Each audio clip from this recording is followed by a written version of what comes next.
உஷாரையா உஷாரு. உங்களை ஏமாற்ற மற்றவர்கள் உபயோகிக்கும் ஆபத்தான போலி வார்த்தைகள். இந்த வார்த்தைகளை யாராவது உங்களிடம் சொன்னால் நம்பாதீங்க. அவர்களிடம் உஷாராய் இருங்க. நீ அழகாய் இருக்கே, உன் கேரக்டர் பிடிச்சிருக்கு, ஃப்ரெண்ட்லியா பேசுறதுல என்ன தப்பிருக்கு, இதெல்லாம் இந்த காலத்துல ரொம்ப சகஜம். சரியான பட்டிக்காடாய் இருக்கியே, ஃபாயபுக்ல தானே பேசுறாங்க, சும்மா பேசிப்பாரு. என்னது பாய் ஃப்ரெண்டே இல்லையா? எனக்கெல்லாம் 2-3 பேரு இருக்காங்க. இந்த காலத்துல எந்த பொண்ணு தப்பு பண்ணாம இருக்கு? தேனாகனா அப்படி இப்படி தாம்பா இருக்கும், இதெல்லாம் சகஜம். சீரியஸா? நீ அந்த மாதிரி ஒரு வீடியோ கூட பார்த்ததே இல்லையா? ஃப்ரெண்ட் கூட சினிமா போனா என்ன தப்பு? இதெல்லாம் கூடவா வீட்ல சொல்வாங்க? சும்மா ஜாலி ட்ரிப். ஹோட் வேணாம், பீர் வேணா, லைட்டா சாப்பிட்டு பாரு, ஜூஸ் மாதிரி தான் அது. தயவு செஞ்சு வீட்ல மட்டும் சொல்லிடாத, அப்புறம் வெளியவே விடமாட்டாங்க. எல்லாத்துக்கும் சந்தேகப்படுவாங்க. போட்டோ வச்சு என்ன பண்ண போறான்?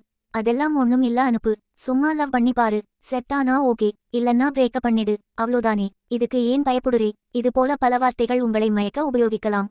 இவையெல்லாம் வெறும் வார்த்தைகள் இல்லை. பொள்ளாச்சியில் நடந்தது போன்ற அத்தனை பாலியல் பிரச்சனைகளும் இது போன்ற சாதாரண உரையாடல்களில் இருந்து தான் தொடங்குகிறது, வளர்கிறது, அல்லது தூண்டப்படுகிறது. காமுகர்களை பற்றிய போதுமான விழிப்புணர்வு இல்லாமல் மிக ஆபத்தான சமூக வலைதளங்களில் உலாவருவதும், ஒழுக்கத்தின் மீதான மதிப்பை இழந்துவிட்டதும், சினிமாவை வாழ்க்கையோடு பொருத்தி வாழ்வதும், பொறுப்பற்ற வளர்ப்பும், பொய்பேசுவதும், தவறை மறைப்பதும், தாமே தீர்வு தேடுவதும் போன்ற பல பல காரணங்கள் சேர்ந்து இரக்கமற்ற நவீன கொடூர இளைஞர்களிடம் சிக்கி நாசமாக போக காரணமாக இருக்கிறது.